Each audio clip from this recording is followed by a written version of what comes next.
नमस्कार बच्चों, आज हम सब पढ़ेंगे कक्षा 9 की हिंदी स्पर्श भाग 1 का पहला चैप्टर जो कि है दुख का अधिकार। यह आपके गद्य खंड का पहला चैप्टर है और इसके लेखक हैं यशपाल जी।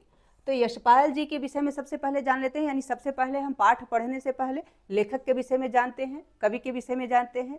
हमें कवि और लेखक के विषय में जरूर जानना चाहिए, ठीक है। पाठ से पहले इनके विषय में जानना चाहिए क्योंकि ये आज ही नहीं फ्यूचर में भी काम आते हैं। तो आप यशपाल जी के बारे में सबसे पहले जानिए। इनका जन्म 1903 में और इनकी मृत्यु 1976 में हुई थी, ठीक है। यशपाल का जन्म फिरोजपुर छावनी में सन 1903 में हुआ, यानी आज़ादी के पहले ही इनका जन्म 1903 ईस्वी में हुआ था।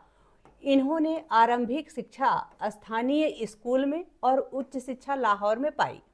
यशपाल विद्यार्थी काल से ही क्रांतिकारी गतिविधियों में जुट गए थे। अमर शहीद भगत सिंह आदि के साथ मिलकर इन्होंने भारतीय स्वतंत्रता आंदोलन में भाग लिया। यशपाल की प्रमुख कृतियां हैं, यानी इनकी प्रमुख रचनाएं हैं देशद्रोही, पार्टी कामरेड, दादा कामरेड, झूठा सच तथा मेरी तेरी उसकी बात, ये सभी उपन्यास हैं। ज्ञानदान, तर्क का तूफान, पिजड़े की उड़ान, फूलों का कुर्ता, उत्तराधिकारी, ये सभी कहानी संग्रह हैं। और सिंहावलोकन, यह इनकी आत्मकथा है। इनकी रचना तेरी मेरी तेरी उसकी बात पर यशपाल को साहित्य अकादमी पुरस्कार मिला था। यशपाल की कहानियों में कथा रस सर्वत्र मिलता है, यानी सब जगह मिलता है। वर्ग संघर्ष, मनोविश्लेषण और पैना व्यंग इनकी कहानियों की विशेषताएं हैं। यशपाल यह मानते रहे कि समाज को उन्नत बनाने के लिए, यानी विकसित बनाने का एक ही रास्ता है, सामाजिक समानता के साथ साथ आर्थिक समानता। यशपाल ने अपनी रचनाओं में हिंदी के अलावा उर्दू और अंग्रेजी के शब्दों का भी बेहिचक प्रयोग किया है, यानी बेझिझक प्रयोग किया है। प्रस्तुत कहानी देश में फैले अंधविश्वासों और ऊंच नीच के भेदभाव को बेनकाब करते हुए यह बताती है कि दुख की अनुभूति सभी को समान रूप से होती है। कहानी धनी लोगों की अमानवीयता और गरीबों की मजबूरी को भी पूरी गहराई से उजागर करती है, यानी किस प्रकार से अमीर लोग गरीबों के दुख को नहीं समझते हैं, यह भी हमें इस कहानी के माध्यम से पता चलता है। यह सही है कि दुख सभी को तोड़ता है। दुख में मातम मनाना हर कोई चाहता है। दुख के क्षण से सामना होने पर सब अवश हो जाते हैं, अर्थात सभी विवश हो जाते हैं। पर इस देश में ऐसे भी अभागे लोग हैं जिन्हें न तो दुख मनाने का अधिकार है और न ही अवकाश, यानी न तो कोई उन्हें दुख मनाने का अधिकार देना चाहता है, न ही उनके पास इतना समय है, इतनी छुट्टी है कि वो अपने दुख को मना सकें, यानी अपने दुख में स्वयं ही दुखी हो सकें। कहानी में लेखक ने एक दुखी गरीब महिला की विषय में आप सबको बताया है कि किस प्रकार एक बेसहारा, एक बुजुर्ग महिला अपने दुख को पीछे रख करके अपनी जिम्मेदारियों को पूरा करना चाहती है, परंतु यह समाज उसे समझना नहीं चाहता है, ठीक है। तो दुख का अधिकार पाठ शुरू होता है। मनुष्यों की पोशाकें उन्हें विभिन्न श्रेणियों में बांट देती हैं, यानी मनुष्य का जो पहनावा है वो उन्हें विभिन्न श्रेणियों में बांट देता है। प्रायः पोशाक ही समाज में मनुष्य का अधिकार और उसका दर्जा निश्चित करती है, यानी मनुष्य किस प्रकार का है, जो वो पहनावा पहनना है उसी से लोग अंदाजा लगा लेते हैं कि यह अमीर घर का है या गरीब घर का है, इसकी कितनी औकात होगी, यह सब लोग उसके पहनावे से ही निश्चित करना चाहते हैं, यानी अनुमान लगा लेते हैं। वह हमारे लिए अनेक बंद दरवाजे खोल देती है। हमारा जो पहनावा होता है कई बार हमारे लिए कई बंद दरवाजे भी खोल देता है, परंतु कभी कभी ऐसी परिस्थिति आ जाती है कि हम जरा नीचे झुककर समाज की निचली श्रेणियों की अनुभूति को समझना चाहते हैं। उस समय यह पोशाक ही बंधन और अड़चन बन जाती है। जैसे वायु की लहरें कटी हुई पतंग को सहारा सहसा भूमि पर नहीं गिर जाने देती, उसी प्रकार खास परिस्थितियों में हमारी पोशाक हमें झुक सकने से रोक रहती है। यानी कभी कभी क्या होता है कि आप चाहते तो हैं कि आप किसी गरीब के दुख में दुखी हों, उसके दुख के साझीदार बने, उसके दुख को बांटें, परंतु उस समय जो आपका पहनावा होता है वह आपको ऐसा करने से रोक देता है। जैसे आप एक अमीर व्यक्ति हैं और आप किसी गरीब को दुखी देखते हैं तो उस समय आपको लगता है कि जो कोई मुझे इस गरीब से बात करते हुए देखेगा, इसका दुख पूछते हुए देखेगा, वो मेरे बारे में क्या सोचेगा कि मैं इससे क्यों बात कर रहा हूँ, मेरी हैसियत क्या है, ये इसकी हैसियत क्या है, कहीं कोई तुलना ना करे। तो हम समाज के डर से कई बार जो है गरीबों के साथ उठना बैठना नहीं चाहते, उनके दुख को समझना नहीं चाहते। इसके बारे में भी लेखक ने बताया है। ठीक है, आगे चलते हैं। बाजार में फुटपाथ पर कुछ खरबूजे डलिया में और कुछ जमीन पर बिक्री के लिए रखे जान पड़ते थे। खरबूजों के समीप एक अधेड़ उम्र की औरत बैठी रो रही थी। खरबूजे बिक्री के लिए थे, परंतु उन्हें खरीदने के लिए कोई कैसे आगे बढ़ता, क्योंकि खरबूजों को बेचने वाली तो कपड़े से मुंह छिपाए सिर को घुटने पर रखे फपक फपक कर रो रही थी, यानी फूट फूट कर रो रही थी। पड़ोस की दुकानों के तख्तों पर बैठे या बाजार में खड़े लोग घृणा से उसी स्त्री के संबंध में बात कर रहे थे। यानी जो लोग पड़ोस की दुकान के तख्तों पर बैठे थे, वो लोग खड़े होकर के घृणा से यानी ईर्ष्या से, क्रोध से उसी स्त्री के बारे में बात कर रहे थे जो खरबूजे बेचने बैठी थी। उस स्त्री का रोना देखकर मन में एक व्यथा सी उठी, यानी लेखक के मन में एक चिंता उठी, एक व्यथा उठी, एक पीड़ा उठी। व्यथा का अर्थ होता है पीड़ा। एक पीड़ा उठी, पर उसके रोने का कारण जानने का उपाय क्या था। यानी लेखक सोच रहा है कि किस प्रकार मैं उसके रोने का कारण जानूं। फुटपाथ पर उसके समीप बैठ सकने में मेरी पोशाक ही व्यवधान बन खड़ी हो गई, यानी बाधा बनकर खड़ी हो गई। लेखक की पोशाक उस स्त्री के पास बैठ करके उसके दुख को जानने के बीच में। एक आदमी ने घृणा से एक तरफ थूकते हुए कहा, क्या जमाना है, जवान लड़के को मरे पूरा दिन नहीं बीता और यह बेहया दुकान लगा के बैठ गई। यानी उस आदमी का कहना था कि अभी इसके बेटे को मरे हुए एक दिन भी नहीं हुआ और ये बेशर्म, बेहया यानी बेशर्म, बिना किसी शर्म के ऐसी स्त्री आकर के यहाँ दुकान लगा के बैठी है। दूसरे साहब अपनी दाढ़ी खुजाते हुए कह रहे थे, अरे जैसी नीयत होती है अल्लाह भी वैसी ही बरकत देता है। यानी लोग उस स्त्री के ऊपर व्यंग कर रहे हैं। सामने के फुटपाथ पर खड़े एक आदमी ने दिया सलाई की तीली से कान खुजाते हुए कहा, अरे इन लोगों का क्या है, ये कमीने लोग रोटी के टुकड़े पर जान देते हैं। इनके लिए बेटा बेटी, खसम लुगाई, धर्म, ईमान सब रोटी का टुकड़ा है। यानी किसी को भी उस बुढ़िया के दुख पर तरस नहीं आ रहा है, कोई उसके दुख से दुखी नहीं हो रहा है, बल्कि सब कोई अपने अपने तरीके से उस पर व्यंग कर रहे हैं। परचून की दुकान पर बैठे लाला जी ने कहा, परचून यानी जहां राशन वगैरह मिलता है, ऐसी दुकान पर बैठे लाला जी ने कहा, अरे भाई उनके लिए मरे जिए का कोई मतलब ना हो, पर दूसरे के धर्म ईमान का तो ख्याल करना चाहिए। जवान बेटे के मरने पर 13 दिन का सूतक होता है, यानी 13 दिन घर में अशुद्धि रहती है, और वह यहाँ सड़क पर बाजार में आकर खरबूजे बेचने बैठ गई है। 1000 आदमी आते जाते हैं, कोई क्या जानता है कि इसके घर में सूतक है। कोई इसके खरबूजे खा ले तो उसका ईमान धर्म कैसे रहेगा, क्या अंधेर है। यानी सब कोई अपने अपने तरीके से सिर्फ व्यंग ही कर रहा है, कोई उसको समझने का प्रयत्न नहीं कर रहा है कि ऐसी स्थिति में भी उसे बाजार में क्यों आना पड़ा, उसे खरबूजे बेचने के लिए दुकान क्यों लगानी पड़ी।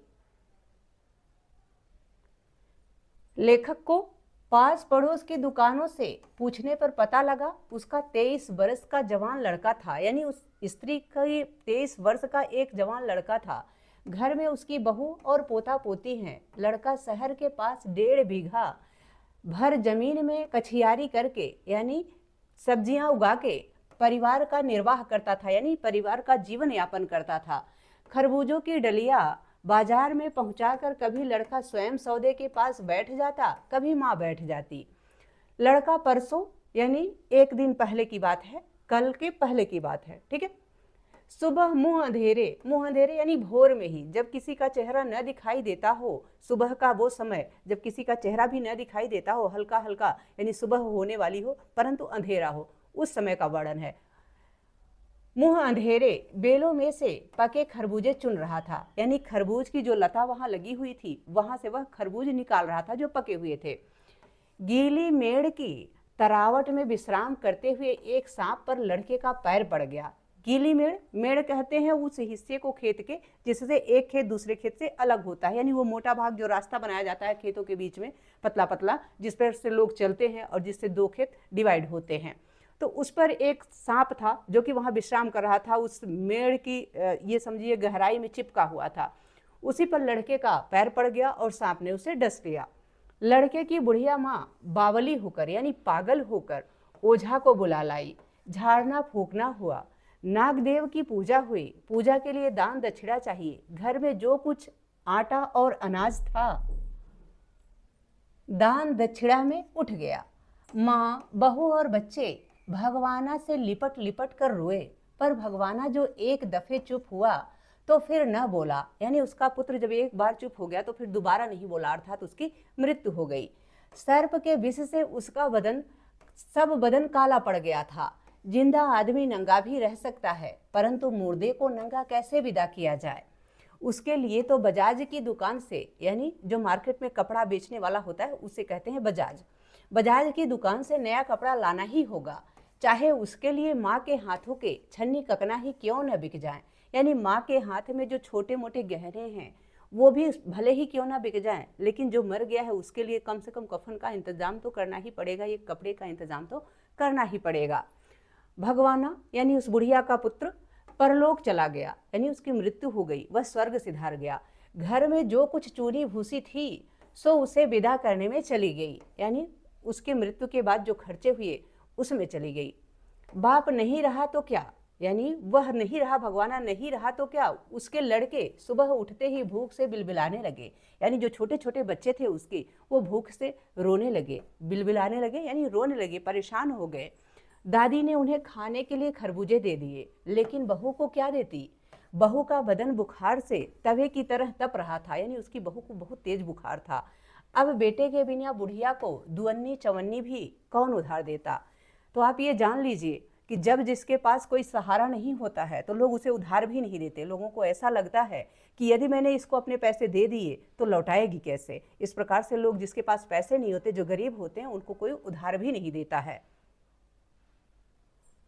बुढ़िया रोते रोते और आंखें पोंछते पोंछते भगवाना के बटोरे हुए खरबूजे डलिया में समेट कर बाजार की ओर चली। और चारा भी क्या था, यानी बेचारी करती भी क्या, चारा भी क्या था? चारा का यहाँ है उपाय, और उपाय ही क्या था, यानी दूसरा कोई सहारा भी तो नहीं था। तो वो क्या करती? उसके पास एक ही उपाय था कि उसे खरबूजे बेचने जाना ही था। बुढ़िया खरबूजे बेचने का साहस करके आई थी, परंतु सिर पर चादर लपेटे, सिर को घुटने पर टिकाए हुए फपक फपक कर रो रही थी। यानी खरबूजे बेचने तो आ गई, परंतु बेटे के गम को भुला नहीं सकी। कैसे भुला पाती? जिसका तत्काल ही बेटा खत्म हुआ हो वह कैसे भुला सकता है? तो वह रो रही थी। कल जिसका बेटा चल बसा, आज वह बाजार में सौदा बेचने चली है। हाय रे पत्थर दिल, हाय रे पत्थर दिल जमाना, जो उसको समझ न सका, जो उसकी सहायता न कर सका। ऐसे लोग जो उस पर व्यंग कर रहे थे, उन्हें तो धिक्कार होना चाहिए। हम मनुष्य हैं तो हमें मनुष्यों के बारे में सोचना चाहिए। किसी के दुख दर्द को समझने का अधिकार, साहस, सब कुछ भगवान ने हमें ही दिया है। ये विवेक भगवान ने हमें ही दिया है कि हम किसी के दुख दर्द को समझ सकें। यदि पशु होते तो हम नहीं समझ पाते, लेकिन इंसान यदि ऐसा करता है तो ये बड़े दुर्भाग्य की बात है। आगे चलते हैं। अब यहाँ लेखक एक दूसरी घटना का वर्णन करते हैं। बताते हैं कि उस पुत्र वियोगिनी के दुख का अंदाजा लगाने के लिए पिछले साल अपने पड़ोस में पुत्र की मृत्यु से दुखी माता की बात सोचने लगा। वह संभ्रांत यानी कुलीन अच्छे घर की महिला पुत्र की मृत्यु के बाद 2.5 मास यानी 2 महीने 15 दिन तक पलंग से उठ न सकी थी। उन्हें 15-15 मिनट बाद पुत्र वियोग से मूर्छा आ जाती थी। यानी वह स्त्री जो अच्छे घर की थी, अमीर घर की थी, वह बार बार पुत्र वियोग में बेहोश हो जाती थी। पूरे 2.5 महीने तक उसकी यही स्थिति थी और मूर्छा न आने की अवस्था में आंखों से आंसू न रुक सकते थे। 2 डॉक्टर हरदम सिरहाने बैठे रहते थे, हरदम सिर पर बर्फ रखी जाती थी। शहर भर के लोगों के मन उस पुत्र शोक से द्रवित हो उठे थे, यानी पिघल गए थे। सभी उसके दुख में दुखी थे। जो अमीर है उनके दुख से दूसरे भी दुखी थे, लेकिन जो गरीब है उसके दुख से एक भी दुखी नहीं होता है। जब मन को सूझ का रास्ता नहीं मिलता तो बेचैनी से कदम तेज हो जाते हैं। उसी हालत में नाक ऊपर उठाए राह चलतों से ठोकरे खाता मैं चला जा रहा था और सोच रहा था। लेखक अपनी बात बता रहा है कि मुझे कुछ समझ नहीं आ रहा था तो मैं वहां से अपनी नाक को ऊपर करके ठोकरे खाते हुए ऐसे चला जा रहा था, सोचते हुए। लेखक सोच रहा था कि क्या शोक करने, गम मनाने के लिए भी सहूलियत चाहिए और दुखी होने का भी एक अधिकार होता है।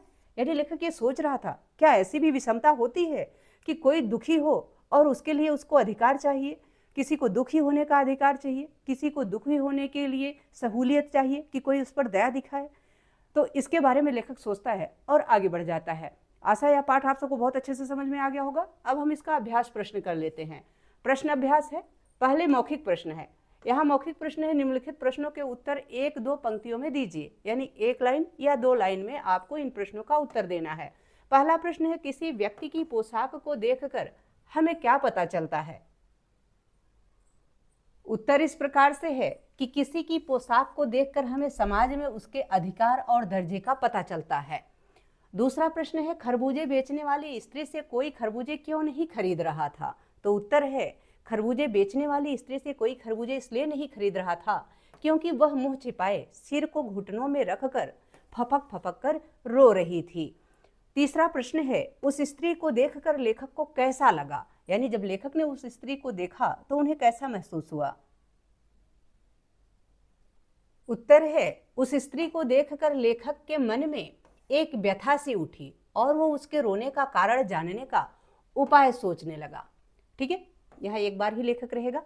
चौथा प्रश्न है, उस स्त्री के लड़के की मृत्यु का कारण क्या था? यानी उसकी मृत्यु क्यों हुई थी या किस कारण हुई थी? तो उस स्त्री के लड़के की मृत्यु खेत में पके खरबूज चुनते समय सांप के काटने से हुई थी। पांचवा प्रश्न है, बुढ़िया को कोई भी क्यों उधार नहीं देता? तो उत्तर इस प्रकार से है कि बुढ़िया के परिवार में एकमात्र कमाने वाला बेटा मर गया था। ऐसे में पैसे वापस न मिलने के डर के कारण कोई उसे उधार नहीं देता। यानी सब यही चाहते हैं कि हम उसको ही दें जो हमको पैसा वापस कर दे। ठीक है, आगे लिखित कार्य है, तो हम लिखित कार्य देखते हैं। यहाँ आपसे कहा गया है कि निम्नलिखित प्रश्न का उत्तर 25 से 30 शब्दों में लिखिए। पहला प्रश्न है, मनुष्य के जीवन में पोशाक का क्या महत्व है? यानी पहनावे का क्या महत्व है? उत्तर इस प्रकार से है कि मनुष्य के जीवन में पोशाक मात्र एक शरीर ढकने का साधन नहीं है, बल्कि समाज में उसका दर्जा निश्चित करती है। पोशाक से मनुष्य की हैसियत, पद तथा समाज में उसके स्थान का पता चलता है। पोशाक मनुष्य के व्यक्तित्व को निखारती है। जब हम किसी से मिलते हैं तो पहले उसकी पोशाक से प्रभावित होते हैं तथा उसके व्यक्तित्व का अंदाजा लगाते हैं। पोशाक जितनी प्रभावशाली होगी उतने अधिक लोग प्रभावित होंगे। दूसरा प्रश्न है, पोशाक हमारे लिए कब बंधन और अड़चन बन जाती है? तो इसका उत्तर इस प्रकार से है कि पोशाक हमारे लिए बंधन और अड़चन तब बन जाती है जब हम अपने से कम दर्जे या कम पैसे वाले व्यक्ति के साथ उसके दुख बांटने की इच्छा रखते हैं, लेकिन उसे छोटा समझकर उससे बात करने में संकोच करते हैं और उसके साथ सहानुभूति तक प्रकट नहीं कर पाते हैं। तो ऐसी स्थिति में पोशाक बाधा बन जाती है।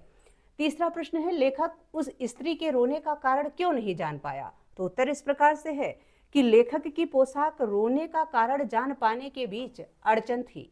वह फुटपाथ पर बैठकर उससे पूछ नहीं सकता था, इससे उसके प्रतिष्ठा को ठेस पहुंचती। इस वजह से वह उस स्त्री के रोने का कारण नहीं जान पाया, या कहीं न कहीं लेखक को भी ऐसा लगा कि लोग उसके बारे में क्या सोचेंगे कि यह इसके पास क्यों बैठ रहा है। आज यही सोच करके अमीर लोग गरीबों के साथ बैठना नहीं चाहते हैं। आगे चौथा प्रश्न है, भगवाना अपने परिवार का निर्वाह कैसे करता था? यानी अपने परिवार का भरण पोषण कैसे करता था? उत्तर है, भगवाना शहर के पास 1.5 बीघा जमीन में कछियारी करके यानी सब्जी उगा के परिवार का निर्वाह करता था। पांचवा प्रश्न है, लड़के के मृत्यु के दूसरे ही दिन बुढ़िया खरबूजे बेचने क्यों चल पड़ी? यानी ऐसी क्या स्थिति थी, क्या कारण था जो बुढ़िया को दूसरे ही दिन खरबूजे बेचने जाना पड़ा? उत्तर इस प्रकार से है कि बुढ़िया बहुत गरीब थी। लड़के की मृत्यु पर घर में जो कुछ था सब कुछ खर्च हो गया। लड़के के छोटे छोटे बच्चे भूख से परेशान थे, बहू को तेज बुखार था, इलाज के लिए भी पैसा नहीं था। इन्हीं सब कारणों से वह दूसरे ही दिन खरबूजे बेचने चल दी। छठा प्रश्न है, बुढ़िया के दुख को देखकर लेखक को अपने पड़ोस की संभ्रांत महिला की याद क्यों आई? यानी एक अमीर महिला की याद क्यों आई, एक कुलीन महिला की याद क्यों आई? तो इसका उत्तर इस प्रकार से है कि लेखक को बुढ़िया के दुख को देखकर अपने पड़ोस की संभ्रांत महिला की याद इसलिए आई क्योंकि उसके बेटे का भी देहांत हुआ था। यानी 1 साल पहले उसके बेटे का भी देहांत हुआ था। वह दोनों के दुखों की तुलना करना चाहता था, यानी दोनों के दुखों की तुलना करना चाहता था। दोनों के शोक मनाने का ढंग अलग था। धनी परिवार के होने की वजह से वह उसके पास शोक मनाने को असीमित समय था और बुढ़िया के पास शोक का अधिकार नहीं था। ठीक है, अगला है ख पार्ट। निम्नलिखित प्रश्न का उत्तर 50 से 60 शब्द में लिखिए। यानी नीचे जो प्रश्न आपको दिए गए हैं इनका उत्तर आपको 50 से 60 शब्दों में देना है। पहला प्रश्न है, बाजार के लोग खरबूजे बेचने वाली स्त्री के बारे में क्या क्या कह रहे थे, अपने शब्दों में लिखिए। उत्तर इस प्रकार से है कि बाजार के लोग खरबूजे बेचने वाली स्त्री के बारे में तरह तरह की बातें कह रहे थे। कोई घृणा से थूककर बेहया कह रहा था, कोई उसकी नीयत को दोष दे रहा था, कोई कमीनी, कोई रोटी के टुकड़े पर जान देने वाली कहता, कोई कहता कि इसके लिए रिश्तों का कोई मतलब नहीं है। परचून वाला लाला कह रहा था, इनके लिए अगर मरने जीने का कोई मतलब नहीं है तो दूसरों का धर्म ईमान क्यों खराब कर रही है। इस प्रकार से लोग उस पर व्यंग ही कर रहे थे, कोई उसके दुख से दुखी नहीं हो रहा था। दूसरा प्रश्न है, पास पड़ोस की दुकान से पूछने पर लेखक को क्या पता चला।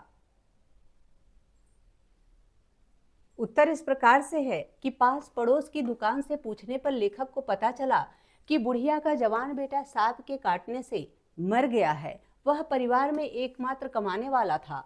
उसके घर का सारा सामान बेटे को बचाने में खर्च हो गया। घर में 2 पोते भूख से बिलख रहे थे, इसलिए वो खरबूजे बेचने बाजार आई है। तीसरा प्रश्न है, लड़के को बचाने के लिए बुढ़िया ने क्या क्या उपाय किए। यानी उस स्त्री ने अपने बेटे को बचाने के लिए क्या क्या किया। उत्तर इस प्रकार से है कि लड़के के मृत्यु होने पर बुढ़िया पागल सी हो गई। वह जो कर सकती थी उसने किया। वह ओझा को बुला लाई, झाड़ना फूकना हुआ, नाग देवता की पूजा भी हुई, घर में जितना अनाज था दान दक्षिणा में समाप्त हो गया, परंतु उसका बेटा बच न सका। चौथा प्रश्न है, लेखक ने बुढ़िया के दुख का अंदाजा कैसे लगाया। उत्तर इस प्रकार से है कि लेखक उस पुत्र वियोगिनी के दुख का अंदाजा लगाने के लिए पिछले साल अपने पड़ोस में पुत्र की मृत्यु से दुखी माता की बात सोचने लगा, जिसके पास दुख प्रकट करने का अधिकार तथा अवसर दोनों था। परंतु यह बुढ़िया तो इतनी असहाय थी, इतनी बेसहारा थी कि वह ठीक से अपने पुत्र की मृत्यु का शोक भी नहीं मना सकती थी। यानी उसके पास तो इतना भी समय नहीं था कि वह अपने पुत्र के वियोग में बैठ करके चुपचाप घर पे रो सके। ठीक है, आगे देखते हैं। लिखित प्रश्नों में पांचवा प्रश्नोत्तर। इस पाठ का शीर्षक दुख का अधिकार कहाँ तक सार्थक है, यानी कहाँ तक सही है, स्पष्ट कीजिए। उत्तर इस प्रकार से है कि इस पाठ का शीर्षक दुख का अधिकार पूरी तरह से सार्थक सिद्ध होता है, यानी पूरी तरह से सही है, क्योंकि यह अभिव्यक्त करता है कि दुख प्रकट करने का अधिकार व्यक्ति की परिस्थिति के अनुसार होता है। यद्यपि दुख का अधिकार सभी को है। गरीब बुढ़िया और संभ्रांत महिला दोनों का दुख एक समान ही था। दोनों के पुत्रों की मृत्यु हो गई थी, परंतु संभ्रांत महिला के पास सहूलियतें थी, समय था, इसलिए वह दुख मना सकी। परंतु बुढ़िया गरीब थी, भूख से बिलखते बच्चों के लिए पैसा कमाने के लिए निकलना ही था। उसके पास न सहूलियतें थी न समय, वह दुख न मना सकी, उसे दुख मनाने का अधिकार नहीं था। इसलिए शीर्षक पूरी तरह सार्थक प्रतीत होता है, सार्थक सिद्ध होता है। आगे देखते हैं ग पार्ट, और इसमें आपसे कहा गया है कि निम्नलिखित का आशय स्पष्ट कीजिए। पहला है, जैसे वायु की लहरें कटी हुई पतंग को सहसा भूमि पर नहीं गिर जाने देती, उसी तरह खास परिस्थितियों में हमारी पोशाक हमें झुक सकने से रोक रहती है। इसका क्या आशय है? तो इसका आशय यह है कि यहाँ लेखक ने पोशाक की तुलना वायु की लहरों से की है। जिस प्रकार पतंग के कट जाने पर वायु की लहरें यानी वायु का वेग उसे कुछ समय के लिए उड़ाती रहती हैं, एकाएक धरती से टकराने नहीं देती, ठीक उसी प्रकार किन्हीं खास परिस्थितियों में पोशाक हमें नीचे झुकने से रोकती है। दूसरा प्रश्न है, इनके लिए बेटा बेटी, खसम लुगाई, धर्म ईमान सब रोटी का टुकड़ा है। इसका क्या आशय है? तो इसका आशय यह है कि इस वाक्य में गरीबी पर चोट की गई है। गरीबों को कमाने के लिए रोज घर से निकलना पड़ता है, परंतु लोग कहते हैं उनके लिए रिश्ते नाते कोई मायने नहीं रखते हैं। वे सिर्फ पैसों के गुलाम होते हैं, रोटी कमाना उनके लिए सबसे बड़ी बात होती है। यानी गरीबों की तो मजबूरी होती है कि उन्हें घर से बाहर निकलना ही है, यदि वो काम नहीं करेंगे तो अगले दिन उन्हें खाना नहीं मिलेगा। लेकिन जो बड़े लोग होते हैं, जो बेशर्म लोग होते हैं, जिन्हें परवाह नहीं होती लोगों की, वो उनको गैर जिम्मेदार भी कह सकते हैं, तो ऐसे लोग दूसरों के दुखों को समझ नहीं पाते हैं। ठीक है, आगे बढ़ते हैं। आगे है, शोक करने गम मनाने के लिए भी सहूलियत चाहिए और दुखी होने का भी एक अधिकार होता है। तो इसका अर्थ यह है कि शोक करने गम मनाने के लिए सहूलियत चाहिए। यह व्यंग अमीरी पर है, क्योंकि अमीर लोगों के पास दुख मनाने का समय और सुविधा दोनों होती है। इसके लिए वह दुख मनाने का दिखावा भी कर पाता है और उसे अपना अधिकार समझता है, जबकि गरीब विवश होता है, यानी मजबूर होता है। वह रोजी रोटी कमाने की उलझन में ही लगा रहता है। उसके पास दुख मनाने का न तो समय होता है और न ही सुविधा होती है, इसलिए उसे दुख का अधिकार भी नहीं होता है। ठीक है, आगे देखते हैं। आगे भाषा अध्ययन है, तो भाषा अध्ययन देख लेते हैं। भाषा अध्ययन में आपसे कहा गया है कि निम्नांकित शब्द समूहों को पढ़ो और समझो। जो शब्द समूह आपको यहाँ दिए गए हैं, इनको पढ़िए और समझने का प्रयास कीजिए। कह है कंघा, पतंग, चंचल, ठंडा, संबंध। यही चीज दूसरे शब्दों में भी लिखा गया है, कंघा, पतंग, चंचल, ठंडा, संबंध।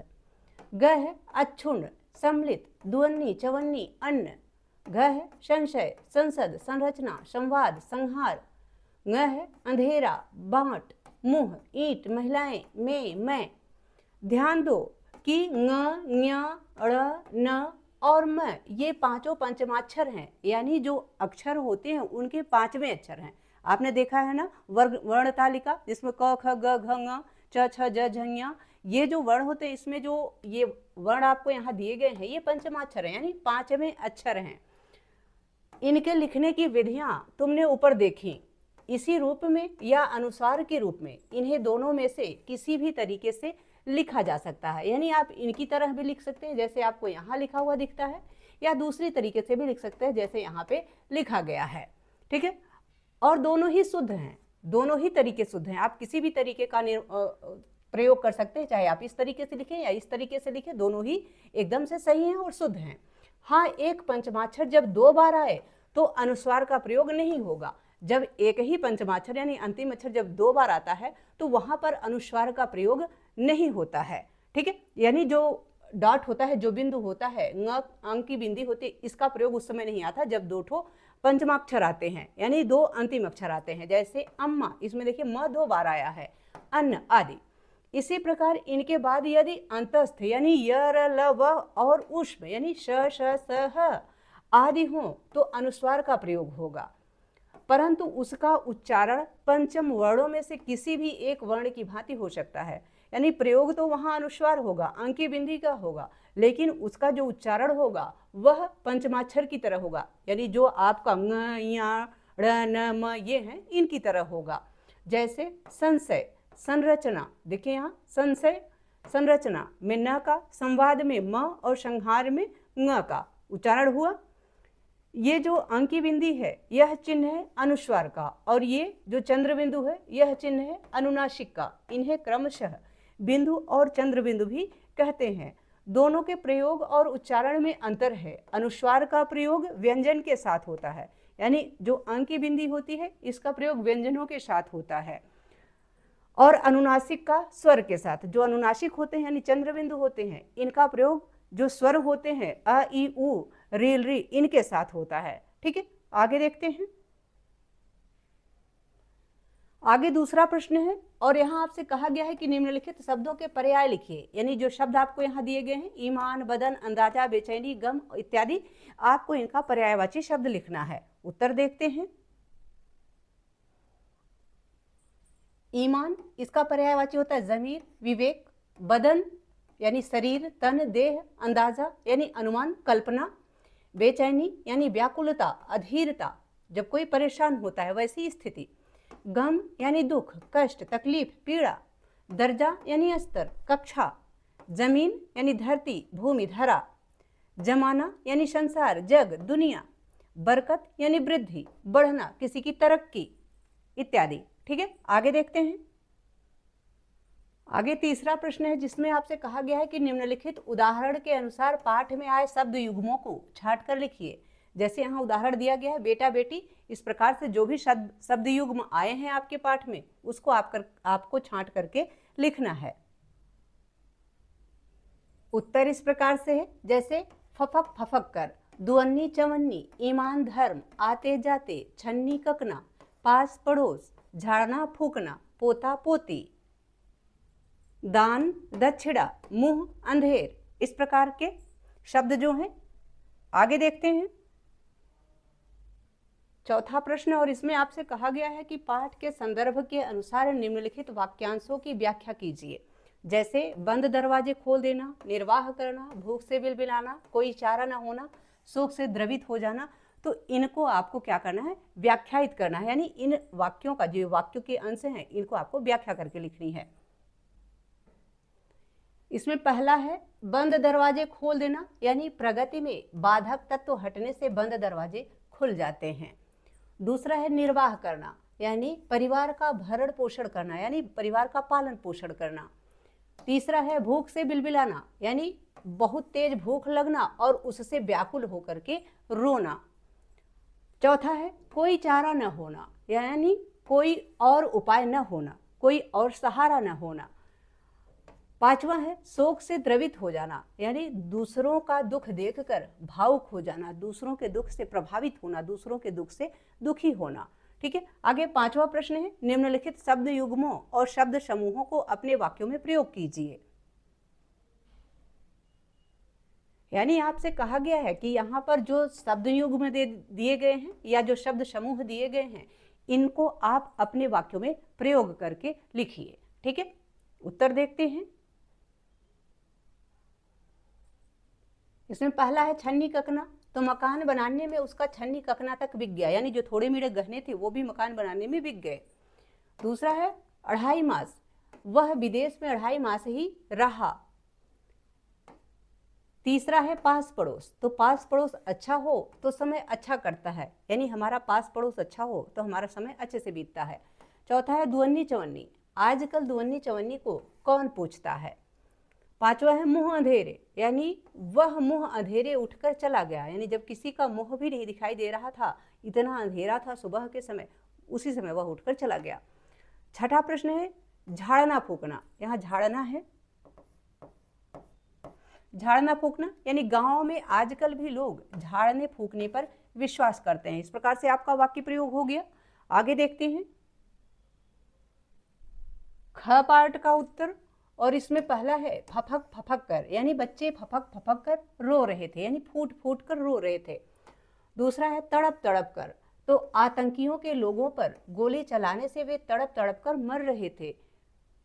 आगे है बिलख बिलख कर, बेटे की मृत्यु पर वह बिलख बिलख कर रो रही थी। चौथा है लिपट लिपट कर, बहुत दिनों बाद मिलने पर वह लिपट लिपट कर मिली, या बहुत दिनों के बाद किसी को देखने पर, अपने प्रिय को देखने पर वह लिपट लिपट कर रोने लगी। छठा प्रश्न है निम्नलिखित वाक्य संरचनाओं को ध्यान से पढ़िए और इस प्रकार के कुछ और वाक्य बनाइए, यानी जिस प्रकार के वाक्य आपको यहाँ दिए गए हैं इसको पढ़िए और इसी प्रकार के और वाक्य आप अपने मन से बनाइए।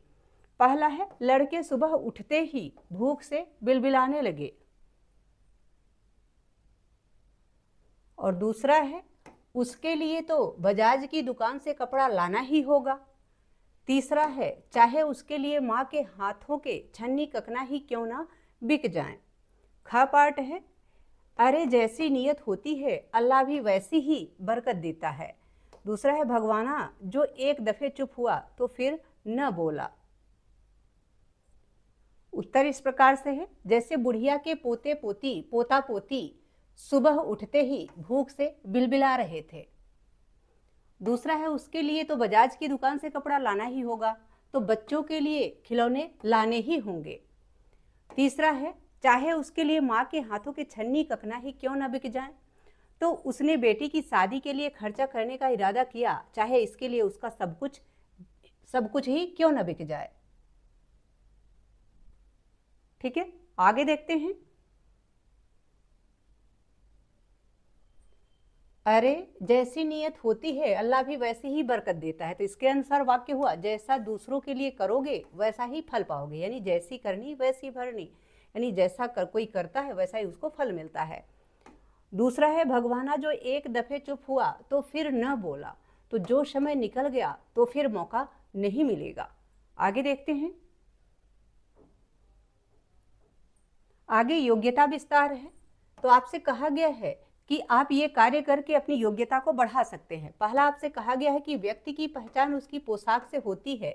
इस विषय पर कक्षा में परिचर्चा कीजिए और अपनी योग्यता का विस्तार कीजिए, अपने ज्ञान को बढ़ाइए। दूसरा आपसे कहा गया है कि यदि आपने भगवाना की माँ जैसी किसी दुखिया को देखा है तो उसकी कहानी लिखिए, यानी यदि आपने भी कहीं ऐसी परिस्थिति वाली किसी स्त्री को देखा या किसी पुरुष को देखा है तो आप उसकी कहानी को अपने शब्दों में लिखिए। तीसरा आपसे कहा गया है कि पता कीजिए कि कौन से सांप विषैले होते हैं, उनके चित्र एकत्र कीजिए और भित्ति पत्रिका में लगाइए। ठीक है, आगे देखते हैं। आगे यहाँ पुस्तक में पाठ से संबंधित शब्दार्थ दिया गया है, तो आप इसको यहाँ से नोट कर लें शब्दार्थ को। आशा है यह पाठ तथा इसका अभ्यास कार्य आप सबको बहुत अच्छे से समझ में आ गया होगा। यदि पाठ से संबंधित या वीडियो से संबंधित कोई सुझाव हो या आपकी कोई क्वेरी हो, प्लीज़ कमेंट बॉक्स में बस लिखिएगा। वीडियो पसंद आए तो इसको लाइक करें, शेयर करें, हाइप करें। चैनल पर नए हैं तो प्लीज़ इसे सब्सक्राइब अवश्य करें। बहुत बहुत धन्यवाद।